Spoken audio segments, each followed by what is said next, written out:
राधे राधे दोस्तों। आज की कथा में सभी भक्तों का हार्दिक स्वागत है। आज आप सुनेंगे जेठ मास की कथा का 8वां अध्याय। भगवान विष्णु माँ लक्ष्मी की कृपा आप सभी पर सदैव बनी रहे।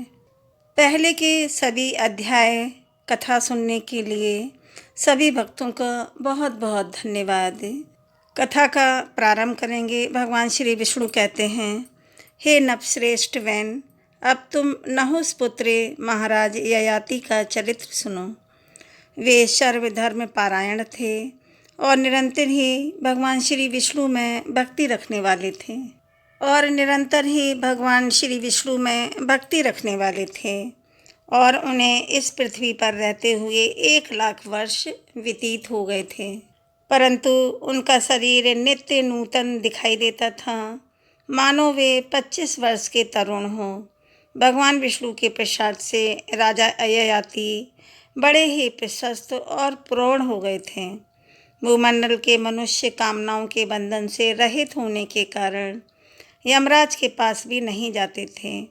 वे दान पुण्य से सुखी थे और सब धर्मों के अनुष्ठान में संलग्न रहा करते थे। जैसे दूर्वा और वट वृक्ष पृथ्वी पर विस्तार को प्राप्त होते हैं, उसी प्रकार वे मनुष्य पुत्र पौत्रों के द्वारा वृद्धि को प्राप्त हो रहे थे। मृत्यु रूपी दोष से हीन होने के कारण वे दीर्घजीवी होते थे। उनका शरीर अधिक काल तक दृढ़ रहता था। वे सुखी थे और बुढ़ापे का कोई भी रोग उन्हें छू भी नहीं गया था। पृथ्वी के सभी मनुष्य 25 वर्ष की अवस्था के ही दिखाई देते थे। सबका आचार विचार सत्य से युक्त था। सभी भगवान के ध्यान में तन्मय रहते थे। समूची पृथ्वी पर जगत में किसी की भी मृत्यु नहीं सुनी जाती थी। किसी को शोक नहीं देखना पड़ता था। कोई भी दोष से लिप्त नहीं होते थे। एक समय इंद्र ने कामदेव और गंधर्वों को बुलाया तथा उनसे इस प्रकार कहा, तुम सब लोग मिलकर ऐसा कोई उपाय करो जिससे कि राजा ययाति यहाँ पर आ जाएं। इंद्र के यूँ कहने पर कामदेव आदि सब लोग नट के वेश में राजा ययाति के पास आए और उन्हें आशीर्वाद से प्रसन्न करके बोले, महाराज, हम लोग एक उत्तम नाटक खेलना चाहते हैं। राजा ययाति ज्ञान विज्ञान में कुशल थे। उन्होंने नटों की बात सुनकर सभा एकत्रित की और स्वयं भी उसमें उपस्थित हुए। नटों ने विप्र रूपधारी भगवान वामन के अवतार की लीला उपस्थित की। राजा उनका नाटक देखने लगे। उस नाटक में साक्षात कामदेव ने सूत्रधार का काम किया। वसंत परिपार्श्वक बना। अपने वल्लभ को प्रसन्न करने वाली रति नटी के वेश में उपस्थित हुई।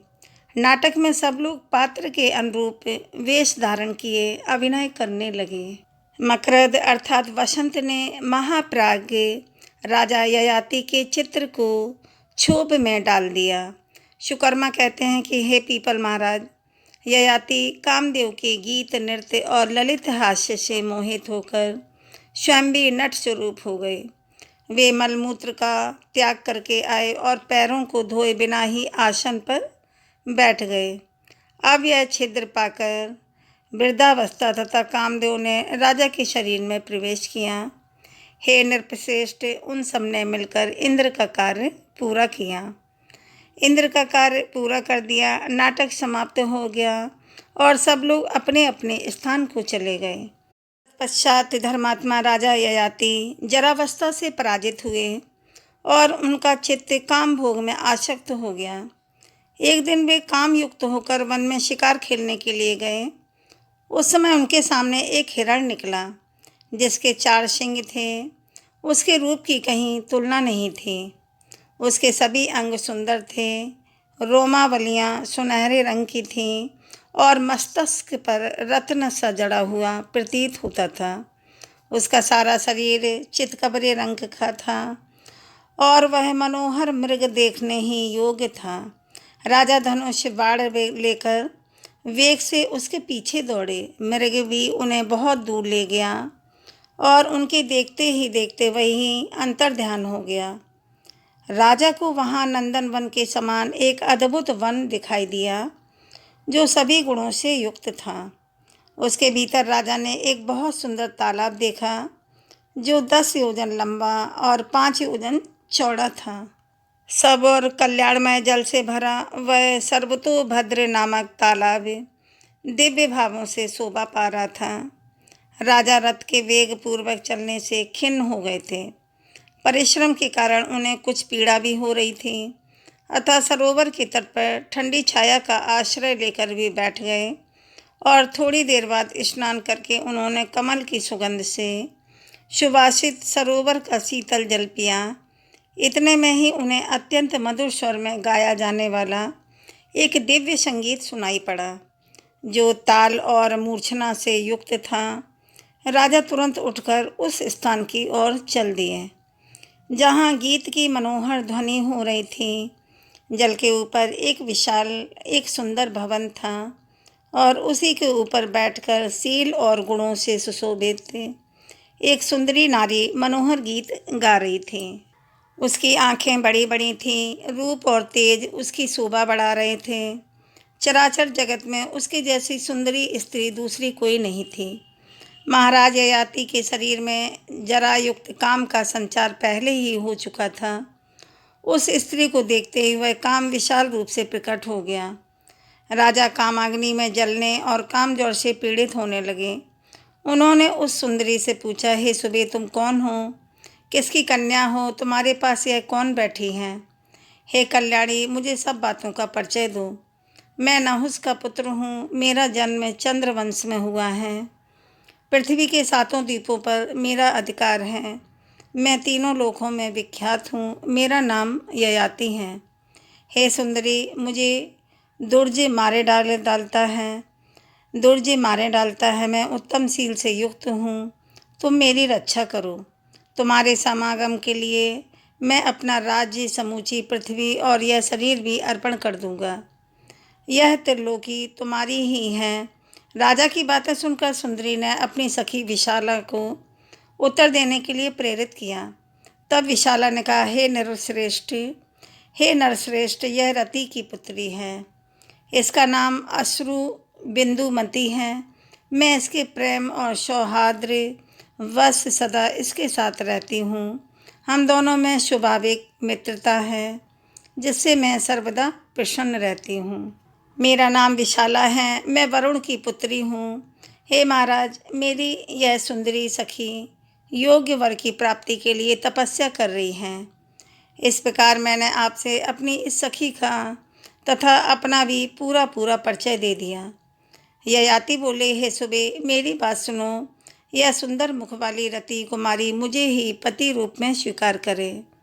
यह बाला जिस वस्तु की इच्छा करेगी वह सब मैं इसे प्रदान करूँगा।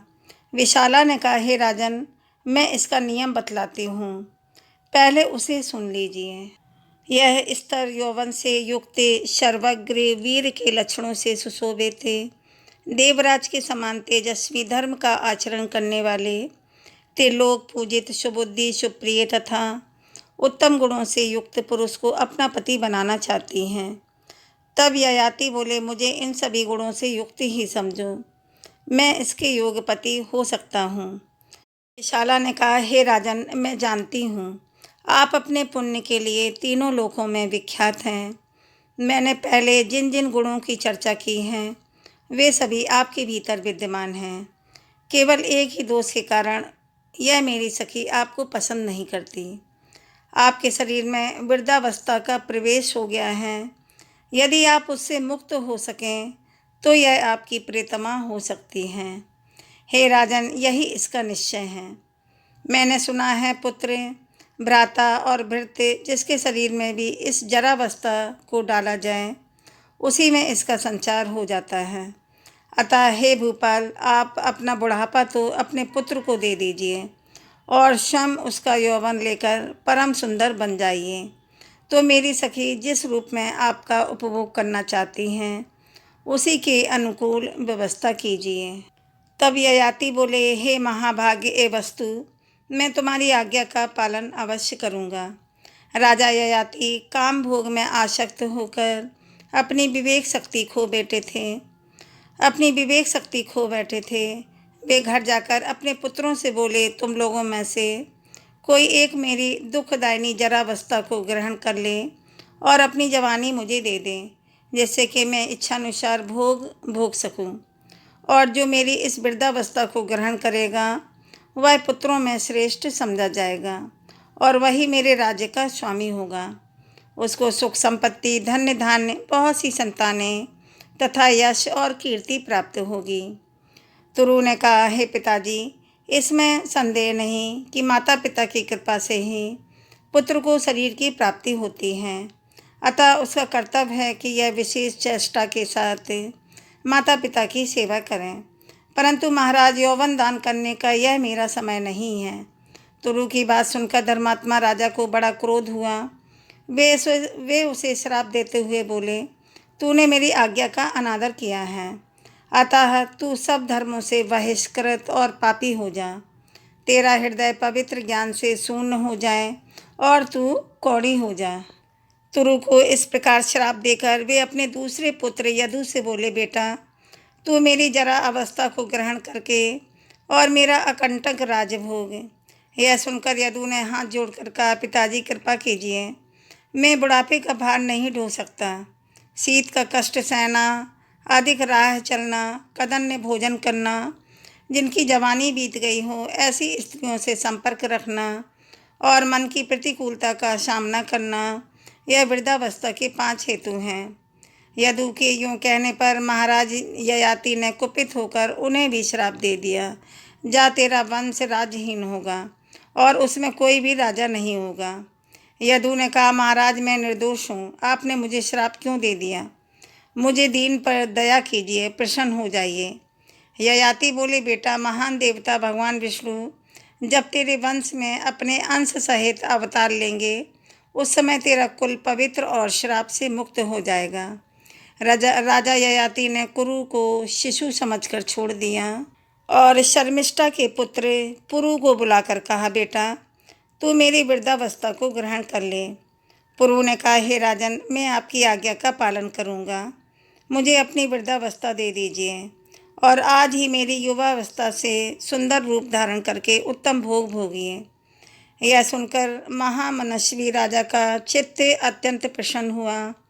वे पुरु से बोले, हे महामते, तूने मेरी वृद्धावस्था ग्रहण की है और मुझे अपना यौवन दिया है, इसीलिए मेरे दिए हुए राज्य का उपभोग करो।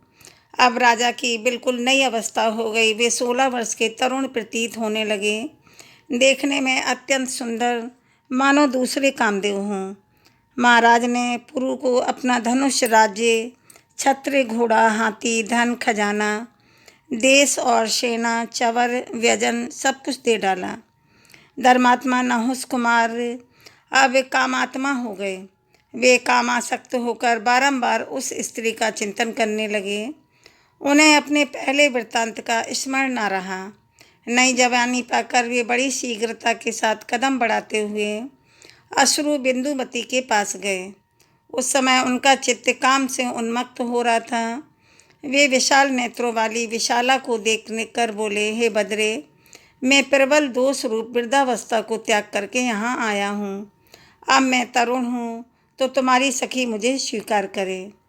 विशाला बोली, हे राजन, आप दोष रूपा जरावस्था को त्याग कर यहाँ आए हैं, यह तो बड़ी अच्छी बात है, परंतु अब भी आप एक दोष से लिप्त हैं जिससे यह आपको स्वीकार करना नहीं चाहती।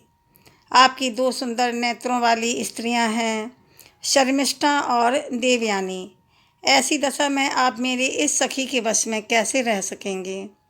जलती हुई आग में समा जाना और पर्वत के शिखर से कूद पड़ना अच्छा है, किंतु रूप और तेज से युक्त होने पर भी ऐसे पति से विवाह करना अच्छा नहीं है जो सौत रूपी विष से युक्त हो। यद्यपि आप गुणों के समुद्र हैं तो भी इसी के एक दोष के कारण वह आपको पति बनाना पसंद नहीं करेगी। ययाति ने कहा, हे सुबे, मुझे देवयानी और शर्मिष्ठा से कोई प्रयोजन नहीं है।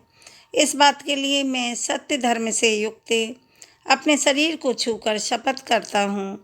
तब अश्रय बिंदुमती बोली, हे राजन, मैं ही आपके राज्य और शरीर का उपभोग करूँगी और जिस कार्य के लिए मैं कहूँ उसे आपको अवश्य पूर्ण करना होगा।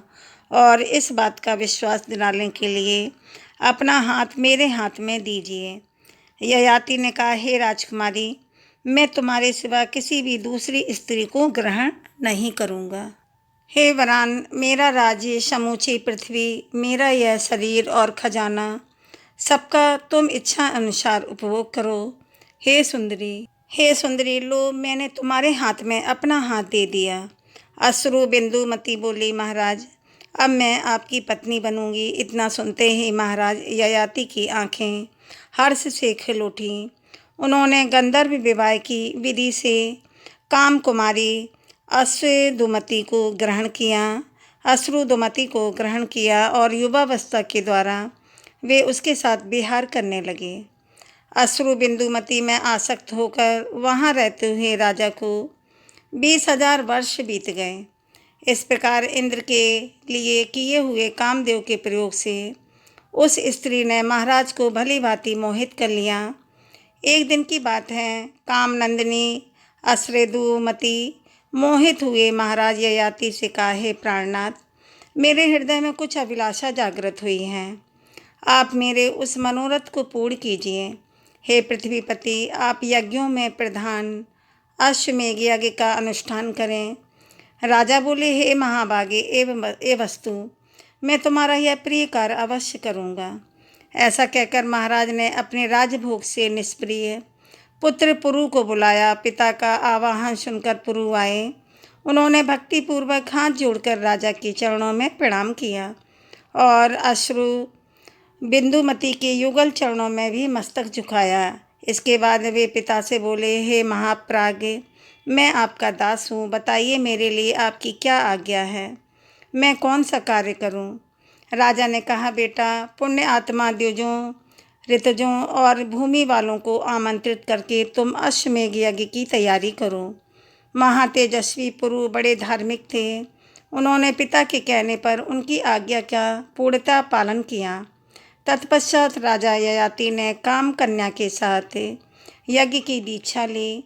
उन्होंने अश्वमेघ यज्ञ में ब्राह्मणों और दीनों को अनेकों प्रकार के दान दिए। यज्ञ समाप्त होने पर महाराज ने उस सुमुखी से पूछा, हे कोई और कार्य भी हो जो तुम्हें अत्यंत प्रिय हो, बताओ, मैं तुम्हारा कौन सा कार्य करूं? यह सुनकर उसने राजा से कहा, महाराज, मैं इंद्रलोक, ब्रह्मलोक, शिवलोक तथा विष्णुलोक का दर्शन करना चाहती हूँ। महाराज बोले, हे महाभागे, तुमने जो प्रस्ताव किया है वह इस समय मुझे असाध्य प्रतीत होता है। वह तो पुण्यदान, यज्ञ और तपस्या से ही साध्य है। मैंने आज तक ऐसा कोई मनुष्य नहीं देखा या सुना है जो पुण्य आत्मा होकर भी मृत्यु लोक से इस शरीर के साथ ही स्वर्ग को गया हो। अतः हे सुंदरी, तुम्हारा बताया हुआ कार्य मेरे लिए असाध्य है। हे प्रिय, दूसरा कोई कार्य बताओ, उसे मैं अवश्य पूर्ण करूँगा। अश्रु बिंदुमती बोली, हे राजन, इसमें संदेह नहीं कि यह कार्य दूसरे मनुष्यों के लिए सर्वथा असाध्य है, पर आपके लिए यह तो साध्य ही है। यह मैं बिल्कुल सच सच कह रही हूँ। इसी उद्देश्य से मैंने आपको अपना स्वामी बनाया था। आप सब प्रकार के शुभ लक्षणों से संपन्न और सब धर्मों से युक्त हैं। मैं जानती हूँ आप भगवान विष्णु के भक्त हैं, वैष्णवों में परम श्रेष्ठ हैं। जिसके ऊपर भगवान विष्णु की कृपा होती है वह सर्वत्र जा सकता है। इसी आशा से मैंने आपको अपने पति के रूप में अंगीकार किया था। हे राजन, केवल आपने ही मृत्यु लोक में आकर संपूर्ण मनुष्यों को जरावस्था की पीड़ा से रहित और मृत्युहीन बनाया है। हे नरश्रेष्ठ, आपने इंद्र और यमराज का विरोध करके मृत्यु लोक को रोग और पाप से शून्य कर दिया है। हे महाराज, आपके समान दूसरा कोई भी राजा नहीं है। बहुत से पुराणों में भी आपके जैसे राजा का वर्णन मिलता है। मैं अच्छी तरह से जानती हूँ आप सब धर्मों की ज्ञाता हैं। राजा ने कहा, हे भद्रे, तुम्हारा कहना सत्य है। मेरे लिए कोई साध्य असाध्य का प्रश्न नहीं है। जगदीश्वर की कृपा से मुझे स्वर्ग लोक में सब कुछ सुलभ है, तथापि मैं स्वर्ग में जो नहीं जाता हूँ, इसका कारण सुनो। मेरे छोड़ देने पर मानव लोक की सारी प्रजा मृत्यु का शिकार हो जाएगी, इसमें तनिक भी संदेह नहीं है। हे सुमकी, यही सोचकर मैं स्वर्ग में नहीं चलता हूँ।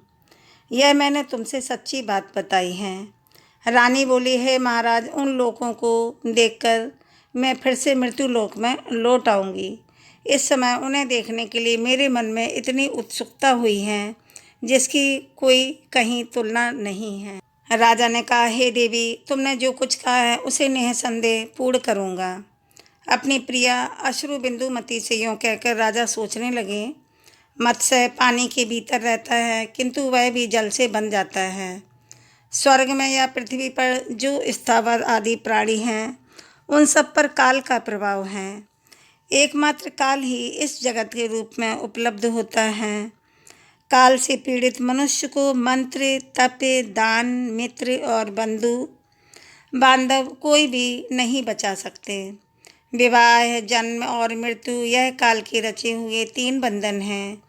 यह जहाँ जैसे और जिस हेतु से होने को होते हैं, होकर ही रहते हैं। कोई भी उन्हें मेट नहीं सकता है। उपद्रव, आघात, दोष, सर्प और व्याधियाँ, यह सभी कर्म से प्रेरित होकर मनुष्य को प्राप्त होते हैं। आयु, कर्म, धन, विद्या और मृत्यु, यह 5 बातें जीव के गर्भ में रहते समय ही रच दी जाती हैं। जीव को देवत्व, मनुष्यत्व, पशु पक्षी आदि तीर्थ योनियाँ और स्थावर योनि, यह सब कुछ अपने अपने कर्म अनुसार ही प्राप्त होते हैं। मनुष्य जैसा करता है वैसा भोगता है।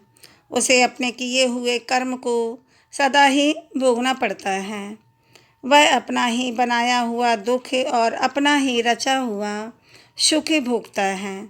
जो लोग अपने मन और बुद्धि से किसी वस्तु को अन्यथा करने की युक्ति रखते हैं, वे भी अपने उपार्जित सुख और दुखों का उपभोग करते हैं। जैसे बछड़ा हजारों गायों के बीच में खड़ी होने पर भी अपनी माता को पहचानकर उसके पास पहुंच जाता है, उसी प्रकार पूर्व जन्म के किए हुए शुभ अशुभ कर्मकर्ता का अनुसरण करते हैं। पहले का किया हुआ कर्मकर्ता के सोने पर उसके साथ सोता है, उसके खड़े होने पर खड़ा होता है और चलने पर पीछे पीछे चलता है। तात्पर्य यह है कि कर्म की छाया की भांति कर्ता के साथ लगा रहता है। जैसे छाया और धूप सदा एक दूसरे से संबंध होते हैं, उसी प्रकार कर्म और कर्ता का भी परस्पर संबंध है। शस्त्र, अग्नि, विष आदि से जो बचाने योग्य वस्तु हैं, उसको भी देव ही बचाता है। जो वास्तव में अनारक्षित वस्तु हैं, उसकी देव ही रक्षा करता है, और देव ने जिसका नाश कर दिया हो, उसकी रक्षा नहीं देखी जाती। यह मेरे पूर्व कर्मों का परिणाम ही है, दूसरा कुछ नहीं है। इस स्त्री के रूप में देव ही यहाँ आ पहुँचा है, इसमें तनिक भी संदेह नहीं है।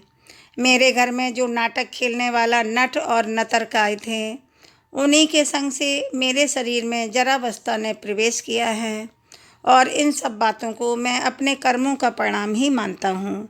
इस प्रकार की चिंता में पड़कर राजा ययाति बहुत दुखी हो गए। फिर उन्होंने सोचा कि यदि मैं प्रसन्नतापूर्वक इसकी बात नहीं मानूंगा तो मेरे सत्य और धर्म दोनों ही चले जाएंगे। इसमें तनिक भी संदेह नहीं है। जैसा कर्म मैंने किया था उसके अनुरूप ही फल आज मुझे दृष्टिगोचर हुआ है, यह निश्चित बात है। जो देव का विधान टाला नहीं जा सकता है, इस तरह सोच विचार में पड़े हुए राजा ययाति सबके कलेश दूर करने वाले भगवान श्री हरि की शरण में गए। उन्होंने मनी मन भगवान मधुसूदन का ध्यान और नमस्कार किया, स्तवन किया तथा कातर भाव से कहा, हे लक्ष्मीपति, मैं आपकी शरण में आया हूँ, आप मेरा उद्धार कीजिए। सुकर्मा कहते हैं, परम धर्मात्मा राजा ययाति इस प्रकार चिंता कर ही रहे थे कि रति कुमारी देवी अश्रु बिंदुमती ने कहा, हे राजन, अन्य अन्य प्राकृत मनुष्यों की भांति आप दुखपूर्ण चिंता कैसे कर रहे हैं? जिसके कारण आपको दुख हो वह कार्य मुझे कभी नहीं करना है। उसके यूँ कहने पर राजा ने उस वरांगना से कहा, हे देवी, मुझे जिस बात की चिंता हुई है उसे बताता हूँ।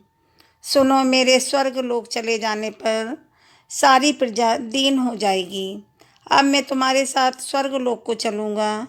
यूँ कहकर राजा ने अपने उत्तम पुत्र पुरु को, जो सब धर्मों के ज्ञाता, वृद्धावस्था से युक्त थे और परम बुद्धिमान थे, बुलाया और इस प्रकार कहा कि हे धर्मात्मन, मेरी आज्ञा से तुमने धर्म का पालन किया है। अब मेरी वृद्धावस्था दे दो और अपनी युवावस्था ग्रहण करो। खजाना, सेना तथा सवारियों सहित मेरा यह राज्य तथा समुद्र सहित समूची पृथ्वी को भोगो। मैंने इसे तुम्हें ही दिया है। दुष्टों को दंड देना और साधु पुरुषों की रक्षा करना, यह तुम्हारा कर्तव्य है। हे ताते, तुम्हें धर्मशास्त्र को प्रमाण मानकर उसी के अनुसार सब काम करना, सब कार्य करना चाहिए।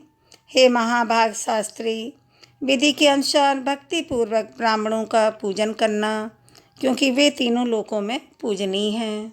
5वें 7वें दिन के खजाने की देखभाल करते रहना, सेवकों को धन और भोजन आदि से प्रसन्न करके सदा इनका आदर करना, गुप्तचरों को नियुक्त करके राज्य के प्रत्येक अंग पर दृष्टि रखना, सदा दान देते रहना, शत्रु पर अनुराग या विश्वास नहीं करना, विद्वान पुरुषों के द्वारा सदा अपनी रक्षा का प्रबंध रखना। बेटा, अपने मन को काबू में रखना और कभी शिकार खेलने के लिए ना जाना। स्त्री, खजाना, सेना और शत्रु पर कभी विश्वास नहीं करना। सुयोग पात्रों और सब प्रकार के बलों का संग्रह करना, यज्ञों के द्वारा भगवान ऋषिकेश का पूजन करना और सदा पुण्य आत्मा बने रहना। प्रजा को जिस वस्तु की इच्छा हो वह सब उन्हें प्रतिदिन देते रहना। बेटा, तुम प्रजा को सुख पहुँचाओ, प्रजा का पालन पोषण करो। पराये धन और पराई स्त्रियों के प्रति कभी दूषित विचार मन में नहीं लाना। वेद और शास्त्रों का निरंतर चिंतन करते रहना और सदा अस्त्र शास्त्रों के अभ्यास में लगे रहना। हाथी और रथ हाँकने का अभ्यास भी बढ़ाते रहना। पुत्र को ऐसा आदेश लेकर राजा ने आशीर्वाद के द्वारा उसे प्रसन्न किया और अपने हाथ से राज सिंहासन पर बैठाया। फिर अपनी वृद्धावस्था लेकर पुत्र को यौवन समर्पित करके महाराज ने समस्त प्रजाओं को बुलाया और बड़े हर्ष से भरकर यह वचन कहा, सज्जनों, मैं अपने इस पत्नी के साथ पहले इंद्रलोक में जाता हूँ, फिर क्रमशः ब्रह्मलोक और शिवलोक में जाऊँगा। इसके बाद समस्त लोकों के पाप दूर करने वाले तथा जीवों को सद्गति प्रदान करने वाले भगवान विष्णु के परम धाम को प्राप्त होऊंगा। इसमें तनिक भी संदेह नहीं है। ब्राह्मण, क्षत्रिय, वैश्य और शूद्र मेरी समस्त प्रजा को कुटुंब सहित यहीं सुखपूर्वक रहना चाहिए। यही मेरी आज्ञा है। आज से यह महाबाहु पुरु आप लोगों के रक्षक हैं। इनका स्वभाव धीर है। मैंने इन्हें शासन का अधिकार देकर राजा के पद पर प्रतिष्ठित किया है। महाराज के यूँ कहने पर प्रजाजनों ने कहा, हे नृपश्रेष्ठ, संपूर्ण वेदों में धर्म का ही श्रवण होता है। पुराणों में भी धर्म की ही व्याख्या की गई है, किंतु पूर्व काल में किसी ने भी धर्म का साक्षात दर्शन नहीं किया। केवल हम लोगों ने ही चंद्रवंश में राजा नहुस के घर उत्पन्न हुए आपके रूप में उस दशांग धर्म का साक्षात्कार किया है। हे महाराज, अब आप सत्य प्रिय, ज्ञान विज्ञान संपन्न, पुण्य की महान राशि, गुणों के आधार पर तथा सत्य के ज्ञाता हैं। सत्य का पालन करने वाले महान ओजस्वी पुरुष परम धर्म का अनुष्ठान करते हैं। आपसे बढ़कर दूसरा कोई पुरुष हमारे देखने में नहीं आया है। आप जैसे धर्म पालक एवं सत्यवादी राजा को हम मन, वाणी और शरीर किसी की भी प्रक्रिया द्वारा छोड़ने में असमर्थ हैं। हे महाराज, जब आप ही नहीं रहेंगे तब स्त्री, धन, भोग और जीवन लेकर हम क्या करेंगे? अतः हे राजेंद्र, अब हमें यहाँ रहने की कोई आवश्यकता नहीं है। आपके साथ ही हम भी चलेंगे। प्रजाजनों की यह बात सुनकर राजा ययाति को बड़ा हर्ष हुआ। वे बोले, आप सब लोग परम पुण्य आत्मा हैं, मेरे साथ चलें। यूं कहकर वे काम कन्या के साथ रथ पर सवार हुए। वह रथ चंद्रमंडल के समान जान पड़ता था। सेवक गढ़ हाथ में चवर और व्यजन लेकर महाराज को हवा कर रहे थे। राजा के मन में किसी भी प्रकार की कोई पीड़ा नहीं थी। उनके राज्य में ब्राह्मण, क्षत्रिय, वैश्य और शूद्र सभी वैष्णव थे। इनके सिवा जो अत्यंत थे, उनके मन में भी भगवान विष्णु के प्रति भक्ति थी। सभी दिव्य माला धारण किए तुलसी दलों से शोभा पा रहे थे। उनकी संख्या अरबों खरबों तक पहुंच गई। सभी भगवान विष्णु के ध्यान में तत्पर और जप एवं दान में संलग्न रहने वाले थे। सबके सब विष्णु भक्त थे और परम पुण्य आत्मा थे। उन सब ने महाराज के साथ दिव्य लोकों की यात्रा की। उस समय सबके हृदय में आनंद छा रहा था। राजा ययाति सबसे पहले इंद्रलोक में गए। उनके तेज, पुण्य, धर्म और तपोबल से और लोग भी साथ साथ गए। वहां पहुंचने पर देवता, गंधर्व, किन्नर तथा चरणों सहित देवराज इंद्र उनके सामने आए और उनका सम्मान करते हुए बोले, हे महाभाग, आपका स्वागत है। आइए मेरे घर में पधारिए और दिव्य, पावन एवं मनोरम भोगों का उपभोग कीजिए। राजा ने कहा, हे देवराज, आपके चरणार बिंदों में प्रणाम करके हम लोग सनातन ब्रह्मलोक में जा रहे हैं। यह कहकर देवताओं के मुख से अपनी स्तुति सुनते हुए वे ब्रह्मलोक में गए। वहाँ मुनिवरों के साथ महातेजस्वी ब्रह्मा जी ने अर्घ्य आदि सुविस्तृत उपचारों के साथ उनका अतिथि सत्कार किया और कहा, हे राजन, तुम अपने शुभ कर्मों के फलस्वरूप विष्णु लोक को जाओ। ब्रह्मा जी के यों कहने पर वे पहले शिवलोक में गए। वहाँ भगवान शंकर जी ने माता पार्वती जी के साथ उनका स्वागत सत्कार किया और इस प्रकार कहा, हे महाराज, तुम भगवान विष्णु के भक्त हो, अतः मेरे भी अत्यंत प्रिय हो, क्योंकि मुझ में और विष्णु में कोई अंतर नहीं है। जो विष्णु हैं वही मैं हूँ तथा मुझको ही विष्णु समझो। पुण्य आत्मा विष्णु भक्त के लिए भी यही स्थान है। अतः हे महाराज, तुम यहाँ इच्छा अनुसार रह सकते हो। भगवान शिव के यों कहने पर श्री विष्णु के प्रिय भक्त ययाति ने मस्तक झुकाकर उनके चरणों में भक्तिपूर्वक प्रणाम किया और कहा, हे महादेव, आपने इस समय जो कुछ भी कहा है सत्य है। आप दोनों में वस्तुतः कोई भी अंतर नहीं है। एक ही परमात्मा के स्वरूप की ब्रह्मा, विष्णु और शिव तीनों रूपों में अभिव्यक्ति हुई है। तथापि मेरे विष्णु लोक में जाने की इच्छा है, अतः आपके चरणों में प्रणाम करता हूँ। भगवान से बोले, हे महाराज, एवमस्तु, तुम विष्णु लोक को जाओ। उनकी आज्ञा पाकर राजा ने कल्याणमयी भगवती उमा को नमस्कार किया और उन परम पावन विष्णु भक्तों के साथ वे विष्णु धाम को चल दिए। ऋषि और देवता सब और खड़े होकर उनकी स्तुति कर रहे थे। गंधर्व, किन्नर, सिद्ध, पुण्य आत्मा, चारण, शाद्य, विद्याधर, 49 मरुधरा, 8 वसु, 11वें रुद्र, 12वें आदित्य, लोकपाल तथा समस्त त्रिलोकी चारों ओर से उनका गुणगान कर रहे थे। महाराज ययाति ने रोग और शोक से रहित अनुपम विष्णु लोक को दर्शन किया। विष्णु लोक का दर्शन किया। सब प्रकार की शोभा से संपन्न सोने के विमान उस लोक की सुषमा बढ़ा रहे थे। चारों ओर दिव्य छटा छा रही थी। वह मोक्ष का उत्तम धाम वैष्णवों से शोभा पा रहा था और देवताओं की वहाँ भीड़ सी लगी थी। नहुष नंदन ययाति ने सब प्रकार के दाह से रहित उस दिव्य धाम में प्रवेश करके क्लेशारी भगवान नारायण का दर्शन किया। भगवान के ऊपर चंदोबे तने हुए थे, जिनमें उनकी बड़ी शोभा हो रही थी। वे सब प्रकार के आभूषण और पीताम्बर वस्त्रों से विभूषित थे। उनके वक्ष स्थल में श्री वत्स का चिन्ह शोभा पा रहा था।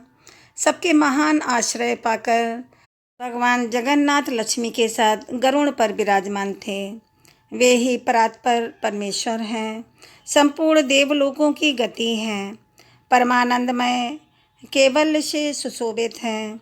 बड़े बड़े लोक, पुण्यात्मा, वैष्णव, देवता तथा गंधर्व उनकी सेवा में रहते हैं।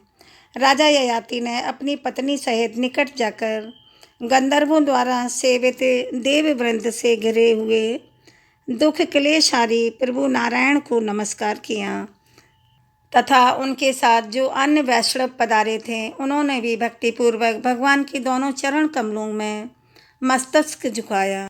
परम तेजस्वी राजा को प्रणाम करते देखकर भगवान ऋषिकेश ने कहा, हे महाराज, मैं तुम पर बहुत संतुष्ट हूँ। तुम मेरे भक्त हो, अतः तुम्हारे मन में यदि कोई दुर्लभ मनोरथ हो तो उसके लिए वर मांगो, मैं उसे निसंदेह पूर्ण करूँगा। राजा बोले, हे मधुसूदन, हे जगतपति, हे देवेश्वर, यदि आप मुझ पर संतुष्ट हैं तो सदा के लिए मुझे अपना दास बना लीजिए। भगवान श्री विष्णु ने कहा, हे महाभाग्य, ऐसा ही होगा। तुम मेरे भक्त हो, इसमें तनिक भी संदेह नहीं है। हे राजन, तुम अपनी पत्नी के साथ सदा मेरे लोक में निवास करो। भगवान की ऐसी आज्ञा पाकर उनकी कृपा से महाराज ययाति परम प्रकाशमान विष्णु लोक में निवास करने लगे। शुकर्मा कहते हैं, हे पीपल जी, यह संपूर्ण पापनाशक चरित्र मैंने आपको सुना दिया। संसार में राजा ययाति का दिव्य एवं शुभ जीवन चरित्र परम कल्याणदायक है एवं पितृ भक्त पुत्रों का उद्धार करने वाला है। माता की सेवा के प्रभाव से पुरु को राज्य प्राप्त हुआ। माता पिता के समान अभिष्ट फल देने वाला दूसरा कोई नहीं है। जो पुत्र माता के बुलाने पर हर्ष में भरकर उसकी ओर जाता है, उसे गंगा स्नान का फल मिलता है। जो माता और पिता के चरण पखारता है वह महायशस्वी पुत्र उन दोनों की कृपा से समस्त तीर्थों के सेवन का फल भोगता है। उनके शरीर को दबाकर व्यथा दूर करने से अश्वमेघ यज्ञ का फल मिलता है। जो भोजन और वस्त्र देकर माता पिता का पालन करता है उसे पृथ्वी दान का पुण्य प्राप्त होता है। गंगा और माता सर्व तीर्थमय मानी गई हैं, इसमें तनिक भी संदेह नहीं है। जैसे जगत में समुद्र परम पुण्यमय एवं प्रतिष्ठित माना गया है, उसी प्रकार इस संसार में माता पिता का भी महत्वपूर्ण स्थान है, ऐसा पौराणिक विद्वानों का कथन है। जो पुत्र माता पिता को कटु वचन सुनाता है और कोसता है वह बहुत दुख देने वाले नरक में पड़ता है।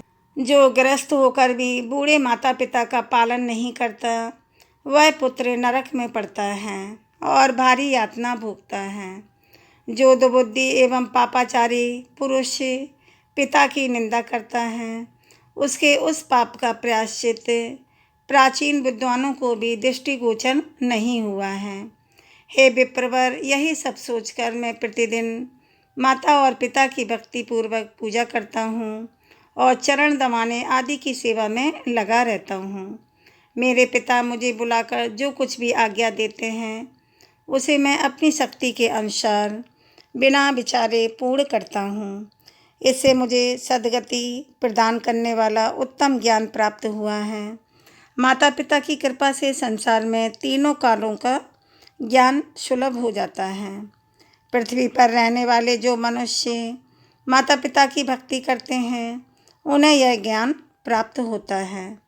मैं यहीं रहकर स्वर्ग लोक तक की बातें जानता हूँ। हे विद्याधर श्रेष्ठ, आप भी जाइए और भगवत स्वरूप माता पिता की आराधना कीजिए। देखिए, इन माता पिता के प्रसाद से ही मुझे ऐसा ज्ञान मिला है। भगवान श्री विष्णु कहते हैं, हे राजन, विप्रवर शुकर्मा के मुख से यह उपदेश सुनकर पीपल को अपनी करतूत पर बड़ी लज्जा आई और वे द्विज श्रेष्ठ शुकर्मा को प्रणाम करके स्वर्गलोक को चले गए। तत्पश्चात धर्मात्मा सुकर्मा माता पिता की सेवा में लग गए। हे महामते, पितृ तीर्थ से संबंध रखने वाली, यह सारी बातें मैंने तुम्हें बता दी। बोलो अब और किस विषय का वर्णन करूं? राधे राधे दोस्तों, आज की कथा का यहीं पर समापन होता है। कल जेठ मास अध्याय 9 की कथा कहेंगे, उसे भी आप लोग सुनिएगा। उम्मीद है आपको यह कथा अच्छी लगी होगी। चैनल को सब्सक्राइब करें, कमेंट में हरि विष्णु लक्ष्मी अवश्य लिखें। आपने चैनल को सब्सक्राइब कर लिया है तो उसके लिए बहुत सारा धन्यवाद। कमेंट में हरि विष्णु लक्ष्मी लिखें और लाइक करें। अब कल मिलेंगे अगले वीडियो में, तब तक राधे राधे दोस्तों।